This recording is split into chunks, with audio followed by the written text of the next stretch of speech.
All right, so from the manager's seat, when you have a future Hall of Famer just 8 strikeouts away from 3,000, what does it mean to you and just to the game today?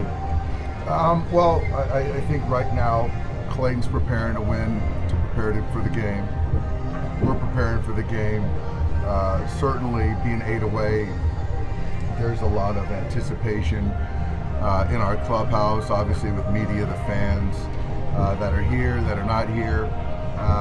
As we get a little bit closer, I think my kind of anxiousness will start to build. So right now I still feel like I'm in a good spot. But for baseball, it's, we love milestones, and Clayton has done everything the right way on the field, off the field, over a long period of time. And so to finally get to, I guess, ultimately the last box he needs to check, for his future Hall of Fame career is that 3,000 strikeout threshold. We're all waiting in anticipation. So whether it's here or back home in Los Angeles, we'll see. Do you believe he has to fight trying to chase those strikeouts, kind of like a guy going for his 400th or 500th home run? I think so. I think there's a little bit of, one part of it, I'm sure he wants to do it in Los Angeles. The other part of it is he wants to get it over with. I think it's inevitable. It's going to be hard not to think that he's, gets 2 strikes and tries to go for the punch out, but that's what he's always done, so that doesn't really change. Have you had any conversations in the context of all this for today? No, not at all. Not at all. I just kind of let him prepare as he always has. If he's at 7 and he's like close to his pitch count, is there be a temptation to kind of leave him out there to try to see if he can get it done? Actually, I would argue that there'd be a temptation to take him out and let him do it in front of the home fans. So I'm still not going to force anything. I'm going to watch the game and make my decision accordingly. For him to get to this mark, I mean, for all he did kind of in the prime years of his career, he obviously has had to fight through a lot in the last couple of years to keep going. Like, how impressive has this kind of latter stretch of his career been to you, just seeing how he's kind of bounced back from the injuries, and even with where his stuff is at, to be as productive as he's been, the last 2 or 3 years here?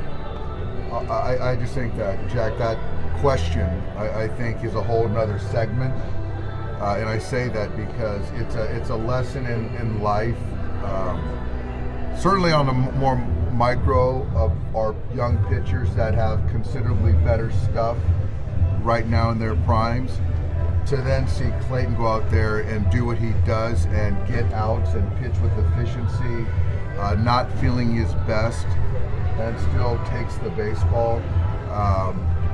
You don't always have to feel perfect to be productive, and I got a lot of respect for Clayton. Is Saturday still open-ended for who may start? We're going to go with Ohtani. So Shohei will start on Saturday. Not sure how many innings he'll go, but he's going to start on Saturday. Sunday we're going to go TBD, and Dustin will start on Friday. Speaking of maybe not feeling your best, do you feel like this month Freddie's ankle is giving him some issues? Is that part of the equation? I don't know. I mean, the way he's moving, I think he's in a much better spot. Certainly hasn't been on base a lot, so there's not a lot of workload, a lot of running on the bases. He's grinding. I thought that last at-bat, and the last 2 at-bats, the walk was huge. That kind of triggered that inning with the Muncie homer. And I thought that last line drive was the best swing he's taken in a long time. So hopefully he can build on that. So I don't think the ankle is an issue. I think he's a little bit late kind of in his timing. He's late on some heaters, chasing a little bit more. But I really do think that last two at-bats are good. And also sometimes for a left-hand hitter, facing a left-handed pitcher, get you in there and get you back.